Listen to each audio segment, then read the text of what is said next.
é por motivo tosco, né? Realmente eu preciso dar uma parada mais cedo. Bom, e a gente começa um ensaio que também é utilizado na indústria da medicina e é voltado para a indústria, que é o chamado de gamografia e radiografia. A gente vai ver que existe diferença, né? A gente começou a gravar agora. Então, hoje a gente vai ver essa questão da radiologia industrial. Tá? A radiologia industrial, aí ela tem duas vertentes. A gente vai ver que tem a vertente do raio-x e a vertente da gamografia. Tá? A gente começa hoje, mas a gente não termina. Hoje a gente tem os princípios básicos, que são os princípios físicos. Depois a gente vai adentrando nas técnicas operatórias, nos equipamentos, em tudo. Tá? A gente entender o princípio físico e o histórico, né? Então, a radiografia industrial, seja por gamografia ou por radiografia, é um método que a extensão é não destrutiva, ou seja, né, não há danos no material, assim como os outros que a gente estudou. E qual que é o princípio? Olha aí, essa figura ela mostra muito bem, né? Você tem uma solda ela tem uma descontinuidade ou um defeito, a radiação passa por toda essa peça, e você tem um filme, que é essa parte amarela, e depois você tem ele desdobrado aí, né? Como se tivesse uma vista de frente do filme, e depois uma vista lateral. E ele mostra a descontinuidade da peça em si. E aí você tem a aprovação ou não aceitação da peça de acordo com esse método em si. Então, o princípio é isso, né? Assim como a gente vai tirar uma radiografia aí quando a gente machuca um braço, né, para verificar se trincou ou quebrou alguma coisa, o princípio aí é o mesmo, o princípio físico é o mesmo, né? Uma radiação passa, a radiação ela tem essa facilidade de passar pelo objeto, e quando ela encontra, vamos dizer assim, uma determinada um obstáculo menor, que a falha é um obstáculo menor, né? Tem ar ali dentro, tem uma bolha, ou qualquer coisa que faz com que a radiação passe mais forte, ela dá um contraste diferente. E aí você consegue perceber que tem uma descontinuidade no filme. Ele chama de densidade, né? Ele chama de densidade. E é um nome muito bom. A gente vai ver por quê. Você pensa o seguinte, onde que tem uma bolha, a densidade é menor, tá? É menos denso. Aquela região faz com que a marcação do filme seja diferente. Agora, a radiografia, igual eu comentei com vocês, ela se divide em raio-x e gamografia. A gente vai começar pelo raio-x. Foi descoberto em 1895 pelo Röntgen, né? William. E um ano mais tarde, os raios emitidos por metais pesados como urânio, polônio e rádio, semelhantes ao raio-x, foram descobertos por Henri Becquerel e Pierre Marie Curie. Então, o William, né, ele descobre o raio-x, tá? E mais tarde, o cientista, né, Henri Becquerel e a Marie Curie, percebe que o mesmo princípio de raios, esses raios, porque o William era um aparelho, tá? O raio-x ele é um aparelho, a gente vai ver melhor, ele é uma emissão de um equipamento, e mais tarde eles descobrem que alguns elementos naturais, eles também emitem esses raios, tá? Só para vocês terem ideia aqui, ó, olha a diferença de raio-x e raio gama aqui, eu achei bacana esse espectro de diferentes ondas eletromagnéticas, tudo isso aí são ondas eletromagnéticas, então, onda de rádio é onda eletromagnética, onda de micro-ondas é eletromagnética, e aí, antes de chegar na luz vermelha, a gente tem o infravermelho, a gente mostra aqui um controle, né? Então, esse controle que a gente aperta para ligar a televisão é o infravermelho. Nem sempre a gente consegue enxergar essa. Por quê? Porque está fora. Lembra que tem o infrassom e o ultrassom? É mais ou menos o mesmo princípio, né? Tem a luz visível que é aquele espectro de luz, aquela faixa de luz que a gente consegue enxergar, que é a luz branca que tem todas as cores, mas aí tem do vermelho até o violeta. O arco-íris é assim, né? A parte de menor frequência é o vermelho, de maior frequência é a luz violeta. Então a gente consegue enxergar, mas abaixo, que é o infravermelho, e acima, que é o ultravioleta, que é o chamado luz negra, aquela luz, né, a gente não consegue ver ela diretamente, a gente consegue através de um material ali, né, uma blusa, né, uma partícula, no caso da partícula magnética, a gente viu que a gente consegue ver ela indiretamente, mas olhando para ela diretamente dá até uma sensação ruim, né? Se vocês já observaram essa luz violeta de frente, então está fora do nosso espectro de enxergar. Então, a gente enxerga um pouco deformado. E se você aumenta a frequência, à medida que você vai aumentando a frequência, você passa para os raios X e finalmente no raio gama. Uma característica interessante que eu gosto muito de brincar, né, é que o micro-ondas ele é uma frequência de agitação, ou chamar de ressonância com a água, tá? Ressonância com as partículas de água. Okay? É um princípio de aquecimento, né, quanto mais água contém o alimento, mais fácil de esquentar. Quanto mais seco, se pegar aquelas folhas, como é que eles falam quando eles retiram a água dela? Tem até um nome específico, desidratada. São elementos mais difíceis de esquentar. Por quê? Porque é mais seco, não tem água, né? E o micro-ondas, ele faz o quê? Ele emite uma frequência que vai dar uma ressonância com as partículas de água e vai aquecer. Um exemplo de ressonância muito legal, tem diversos, né? Eu acho que a frequência é uma das coisas mais importantes que tem no estudo da física, mas uma das características de ressonância é quando alguém grita, né? E você tem um cristal e ele quebra. Ou seja, o grito da pessoa entrou em ressonância com a frequência do cristal, de um copo de cristal, e ele quebra. Então, a ressonância, ela faz isso, né? Quando eu estou ensinando ondas para os meninos, eu falo, olha, por que muitas estruturas, como pontes, estádios, eles vibram? Eles vibram porque a frequência, ela tem energia. Ela não carrega matéria, mas ela tem energia. Se você não permitir que essas estruturas vibrem, elas vão entrar em colapso e vai realmente ter falhas estruturais, de cair tudo. Tá? Então, ele precisa de balançar. Tá? Então, a gente tem casos nos Estados Unidos de soldados que marchavam sobre pontes, as pontes entravam em ressonância, quebravam e acontecia acidentes graves. Ou simplesmente balançar do vento fazia com que certas pontes entravam em ressonância e tinham falhas. Né? Não é o caso aqui, mas só para vocês verem como é que a frequência ela tem aí um estudo muito grande dentro do nosso sistema atual. Agora, como é que o William ele descobre o raio-x, né? Ele estava fazendo experimentos com sais de bário, e esse sais ele estava dentro, tudo tinha uma parte de fora, mas tinha alguns sais que eles estavam dentro de uma caixa.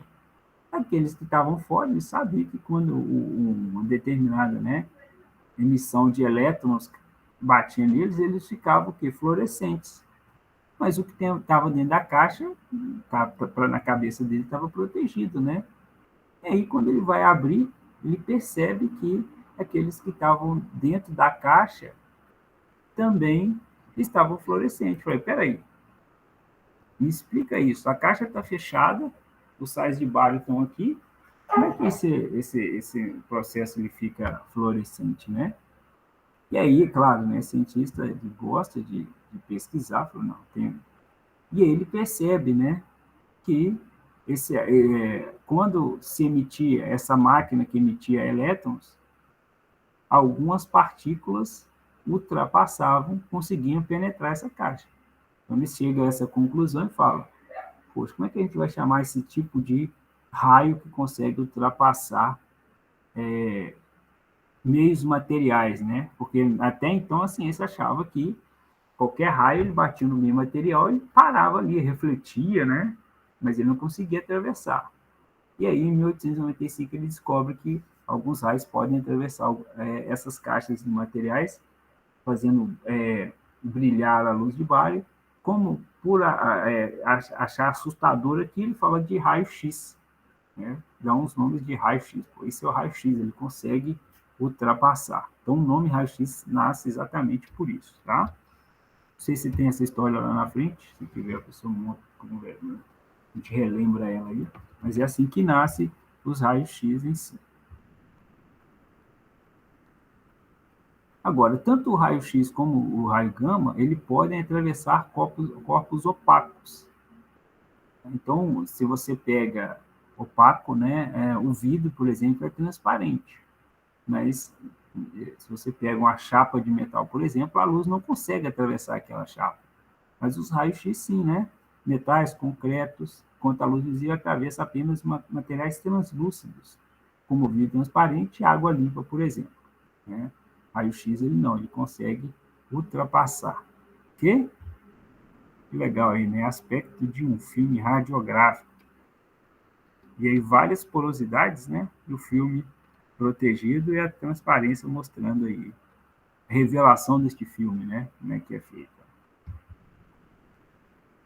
Então, algumas aplicações são identificações de fissuração subsuperficial em zonas inacessíveis, usa-se a radiografia. A gente consegue ver trincas, por exemplo, detectada por radiografia. É uma das características muito interessantes dessa utilização desse processo. Algumas propriedades, tanto do raio-x e gama, né? Propagam-se em linha reta a velocidade da luz, que é 300 mil quilômetros por segundo. Produz luz em substância fluorescente. Então, quando você pega um raio-x e um raio gama e projeta num objeto fluorescente, vai produzir luz. Provoca o escurecimento de filmes fotográficos. Então, é uma característica. Torna o ar e outros gases condutores de eletricidade. Então, o simples contato, né, desses raios com o ar faz com que o ar fique elétrico. São mais absorvidos pelos elementos pesados. Não são desviadas por campos magnéticos. Possuem vários comprimentos de onda, claro, né? O raio gama ele tem um comprimento de onda menor que o raio X e causa danos às células do corpo humano e modificações genéticas. Então, quem trabalha com isso normalmente tem tempo de aposentadoria mais cedo, né? Porque é extremamente. E aí a gente vai ver lá na frente que tem aparelhos, né, que dosam essa quantidade de radiação que a pessoa pode absorver ali por intervalo de tempo, porque realmente pode causar câncer, é complicado esse tipo de, de teste, né? O filme, a radiografia é semelhante aos filmes comuns, ele é recoberto por dois lados por uma emulsão de sais de prata, que ajuda aí na identificação e a nitidez que vai apresentar na imagem, tá? Essa parte escurecida é que forma a imagem na chapa radiográfica. O filme é escolhido em função do ensaio, então tem a densidade radiográfica, o grau de enegrecimento registrado em função da exposição, ou seja, se ele fica mais claro ou mais escuro aí, depende dessa densidade. O contraste, a gente vai ver depois melhor isso aí, mas é a diferença de densidade entre as regiões do filme. Então, a gente pensa em densidade em espessura, tá, gente? Normalmente a densidade é repensada aí, né, em espessura. Então, deixa eu dar um exemplo, que uma peça tem espessura diferente aí. A maior espessura é a densidade, e a outra característica é se tem descontinuidade. Se tiver descontinuidade, a densidade é menor, tá? E esse contraste, essa, né, diferença de densidade que você evidencia a descontinuidade. A velocidade do filme, a gente vai ver também isso, que é a taxa que ocorre a sensibilização dos grãos do sal em prata. Tem filme que você coloca o tempo menor, e filmes com grãos maiores precisam de menor tempo de exposição. E a granulometria é o tamanho dos grãos dos sais, esses sais que estão no filme, tá? A gente tem a questão do penetrômetro. Engraçado, né? Você pegou... É isso mesmo. São os indicadores de qualidade, a gente depois vê mais um pouquinho a respeito. Mas ele nada mais é do que... É como se fosse um... Como é que a gente poderia falar de um instrumento de medição? Um ajuste,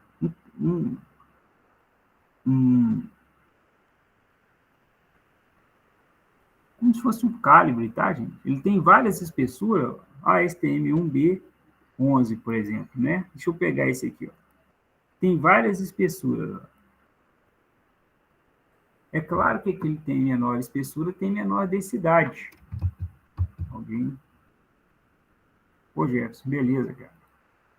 Bom trabalho. Deixa eu ver aqui. Rabo, enfim. Bom trabalho lá para ti.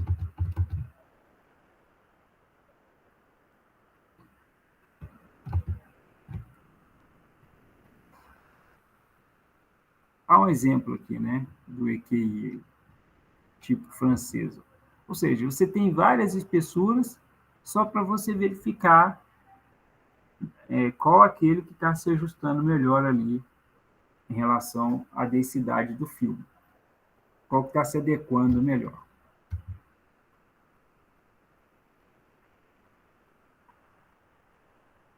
A aceleração de elétrons de um cátodo através de um tubo de Coulomb choca com o anodo em altíssima velocidade e libera muito calor. Então, olha que legal. Esse aqui é o aparelho que o William usou em 1895. Então, tem aqui a faixa positiva e a faixa negativa. Faixa positiva e a faixa negativa aqui, ó. Faixa positiva e negativa. Então, gerava um feixe de elétrons. Olha que legal, né? É um aparelho que fazia com que a aceleração dos elétrons ocorresse muito, tá, gente? Então, que legal. Ocorria um feixe de elétrons em si e gerava o raio-x. Então, tinha uma caixinha, tinha um anteparo aqui, uma caixa com sais de bário aqui dentro, que foi deixado até por acaso, né? Ele estava fazendo experimento. E, claro, ele já percebia que elas brilhavam fora, né? A novidade, né? O que eles perceberam é por que os sais de bário eles estavam brilhando dentro da caixa. E aí, né, através de raciocínio lógico, percebem que o raio-x eles conseguem penetrar os materiais, mesmo aqueles que são opacos. Ok? Então, uma trinca, né, sendo encontrada no material. O valor é elevado, tá? Então, esses equipamentos de raio-x então, é uma radiação induzida, tá? A gente vai ver que uma das características interessantes é que se você desligar o aparelho, a radiação para, né?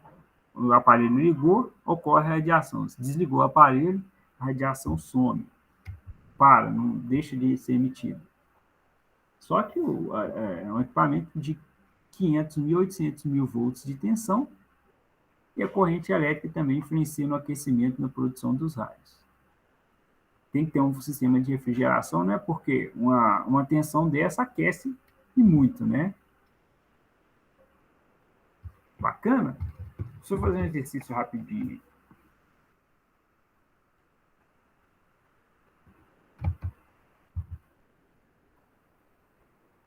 Cedo, pessoal. Vocês estão quietinhos aí, mas vocês estão prestando atenção, né? Uai. Prestaram. Show.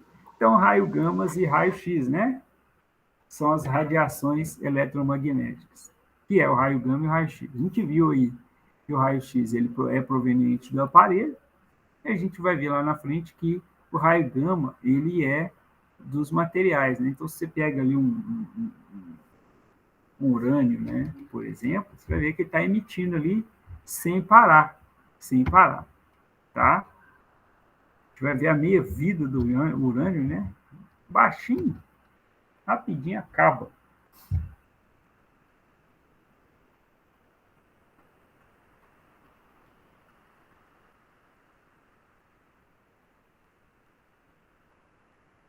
A mesma coisa, né, pessoal? Não mudou nada aí, acho que é o mesmo. Achei que era até a mesma questão, né? Letra C também. Passar rápido aqui.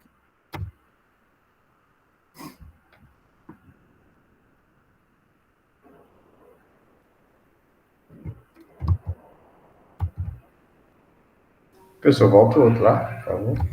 Oh, desculpa.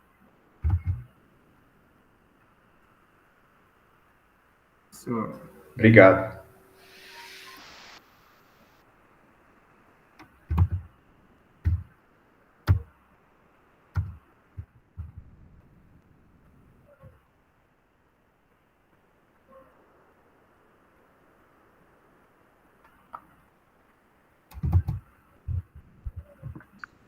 Tô entre a D e a A, meu filho. O IQI, né, o penetrômetro.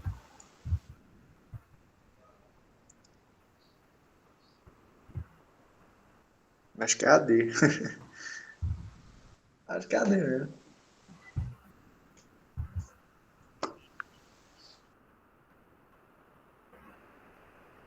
Passa muito rápido, né?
Vamos lá.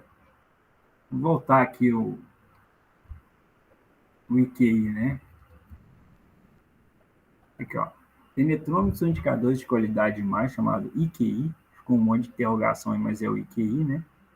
Lâminas de uma ou várias espessuras, ou fios de diversos diâmetros, colocados em evidência sobre a peça, para verificar a sensibilidade radiográfica, ou seja, a nitidez desses dispositivos na radiografia. E aí ele normalmente tem que ter 2% da menor espessura da peça analisada e precisa necessariamente ser visível na radiografia. Então tem que conseguir enxergar ele, né? Tá? Depois eu vou trazer peças com o EQI junto, para vocês verem que legal. A gente vai ver alguns ensaios aí, vocês vão verificar aí o penetrômetro, tá? Mas ele é indicador de qualidade da radiografia, tá? Por isso que ele tem várias espessuras. Tem umas que ele vai ficar com a densidade muito elevada, não vai ficar nítido. Mas um desses vai, né? Você vai conseguir falar, opa, esse aqui é esse diâmetro aqui, né? Essa espessura X é que ela está com a nitidez de acordo com o teste. Ok? Então, no fim é o quê, né? Ele é verificar a sensibilidade radiográfica. A gente vai ver esses princípios aí, separado ainda, tá?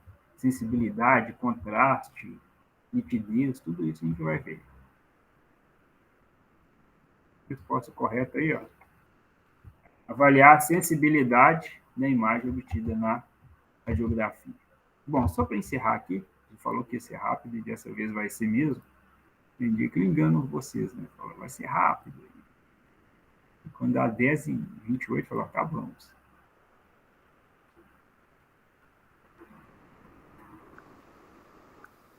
De jeito, né, professor? Hoje você viu rápido mesmo. Agora tá baixo o coro hoje, né? Galera, hoje estou ocupado aí. Funciona um raio-x.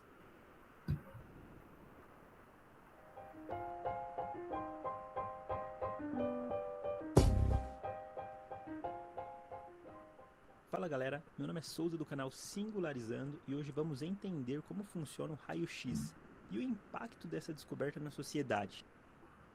Mas antes de mais nada, se você não é inscrito no canal, se inscreva clicando no botão aqui embaixo e já deixe seu like para ajudar o canal a crescer, sempre trazendo vídeos de conteúdo por aqui.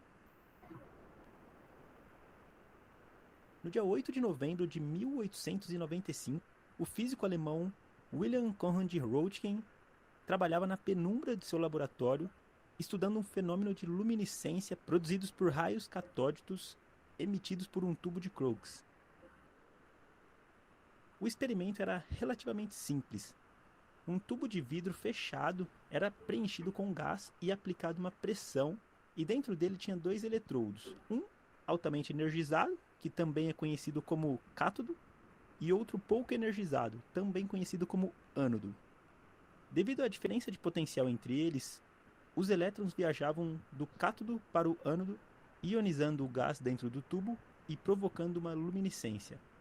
Todo esse material foi envolvido por uma caixa com um filme negro, e próximo a essa caixa havia um pedaço de papel coberto com um composto químico chamado de platinocianeto de bário. Durante os testes, Röntgen percebeu que quando aplicava energia no tubo, ele emitia uma certa radiação que marcava o papel com platinocianeto. Intrigado, ele virou o papel do outro lado e mesmo assim algo ainda o iluminava. Ao investigar mais sobre esse fenômeno, utilizou vários objetos e então percebeu que estava bem em frente a uma radiação estranha e altamente penetrante. E devido ao desconhecimento da comunidade científica sobre essa radiação, ele nomeou como raio-x. Semanas mais tarde, e após exaustivos testes, solicitou que sua mulher, Ana Berta, colocasse a mão entre um filme fotográfico e o tubo de onde os raios eram emitidos. Depois de alguns minutos, ele percebeu a imagem dos ossos da mão da mulher impressa no filme fotográfico. E essa foi a primeira radiografia realizada na história. 6 anos mais tarde, no ano de 1901, Röntgen ganhou o primeiro prêmio Nobel de Física pela descoberta do raio-x. Essa foi a origem da descoberta do raio-x. Agora vamos avançar um pouco e entender como os raios-x são gerados. Em um filamento de tungstênio, chamado de cátodo, é aplicada uma alta energia e então o material fica incandescente. E com o calor é liberado elétrons por um processo conhecido como emissão termoiônica. Essa nuvem de elétrons avança sentido outro componente de tungstênio, dessa vez com menor tensão, que chamamos de ânodo. Esse caminho que os elétrons percorrem só é possível devido ao diferencial de potencial entre o ânodo e o cátodo, que é medido em kV. Quando um elétron que saiu do cátodo se choca com o alvo, produz 99% de calor e 1% de raio-x. Esse é o motivo do uso do material de tungstênio na produção de raio-x. Esse metal tem um ponto de fusão bem alto, podendo aguentar mais de 3.000 graus Celsius. Tem boa condutividade térmica e também tem um número atômico alto, contendo 74 elétrons por átomo, e sendo mais eficiente na produção dos raios-x. Bom, vamos ignorar os 99% de calor e vamos nos concentrar nesse 1%, que é o que importa para nós. Nesse 1% dos casos, os elétrons passam tão próximo ao átomo de... Não.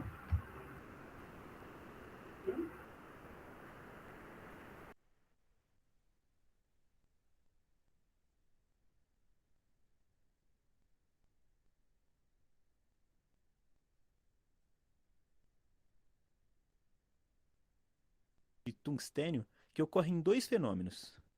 O primeiro, conhecido como freagem, e radiação característica. No primeiro processo, o elétron passa bem próximo ao núcleo do átomo. E como o elétron é carregado negativamente e o núcleo positivo, isso faz com que o elétron seja desviado de sua trajetória, causando uma desaceleração e transformando energia cinética em emissão de fótons de raio-x. O segundo processo ocorre quando um elétron, ao entrar na órbita de um átomo, colide com outro elétron orbital de uma determinada camada e o arranca de sua órbita, deixando a posição de um elétron vago. Ao acontecer isso, outro elétron de uma camada mais externa ocupa o espaço. Durante a transição, esse elétron libera energia em forma de raio-x. Isso porque o elétron cede energia para transitar de uma camada mais externa para uma camada mais interna do átomo. Dentro do espectro eletromagnético, os raios-x estão exatamente aqui, dentro da faixa entre 30 petahertz a 30 hexahertz. Isso o torna uma frequência ionizante e com alto poder de penetração, podendo penetrar facilmente materiais como papel, madeira, plástico, inclusive o corpo humano, sendo contido por metais pesados, como chumbo, aço e até mesmo camadas de concreto. Bem, como já vimos no vídeo que falamos sobre 5G, as frequências ionizantes são prejudiciais à saúde, portanto o uso de tecnologias ou equipamentos que geram essas frequências tem que ser muito bem controlado. Aqui eu coloco uma tabela onde mostra um comparativo de exposição aos raios-x. E podemos ver que a quantidade de radiação que somos expostos ao realizar um exame de radiografia do braço é menor do que a exposição ao comer uma dúzia de bananas. E muito menor do que um voo entre Nova York e Los Angeles. Isso quer dizer que mesmo que raio-x seja nocivo, quando usado de forma correta, é muito útil e pode até mesmo salvar vidas. E para finalizar, onde usamos os raios-x nos dias de hoje? Bem, dentre várias áreas que usamos essa tecnologia, podemos citar, em primeiro lugar, a medicina, onde essa tecnologia é usada para controle, diagnóstico e tratamento de doenças como câncer, tumores, osteoporose, artrite, fraturas, cáries, pneumonia e muitas outras doenças relacionadas aos ossos e alguns órgãos do corpo humano. Já na área de segurança, os raios-x são usados no controle de acesso em locais altamente restritos, inclusive é uma rotina nos aeroportos de todo o mundo. Sabe aquela esteira em que você coloca sua bagagem de mão e retira após passar por uma caixa? Sim, dentro daquela caixa tem um emissor de raio-x que identifica o formato dos objetos que existe dentro da sua bagagem e transmite ao operador que está sentado bem à frente da esteira. E para fechar, e não menos importante, o raio-x também é usado na indústria no controle e qualidade de peças, soldas e materiais, na identificação de possíveis rachaduras, descontinuidades e microdefeitos. Bom, pessoal, ficamos por aqui e se gostou do vídeo, não esqueça de deixar o seu like, pois isso é muito importante para manter o canal. Dicas de próximos temas, críticas ou elogios, deixe aqui embaixo nos comentários e um grande abraço.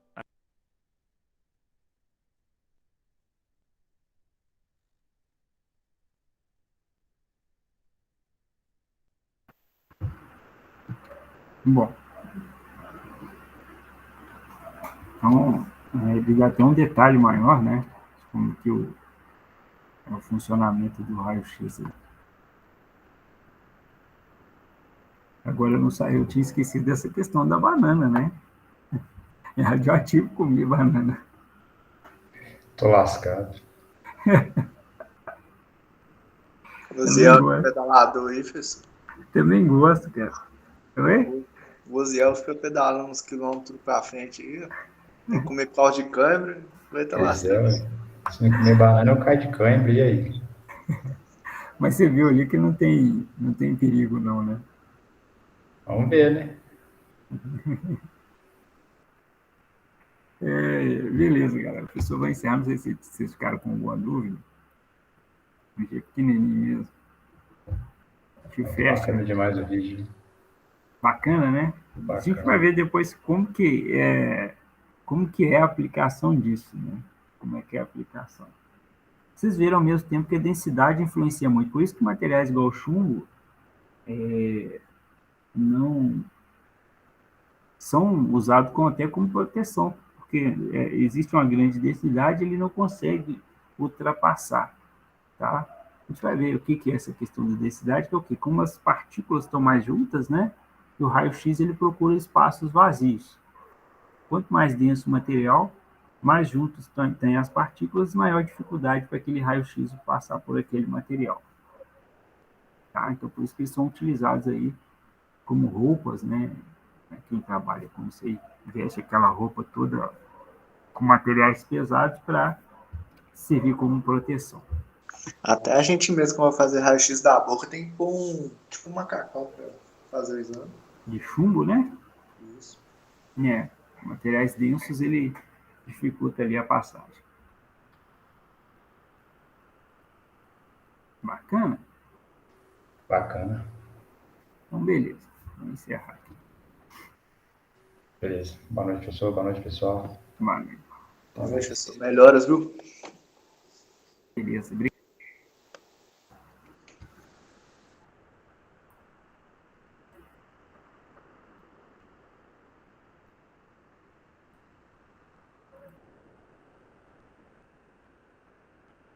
Obrigado.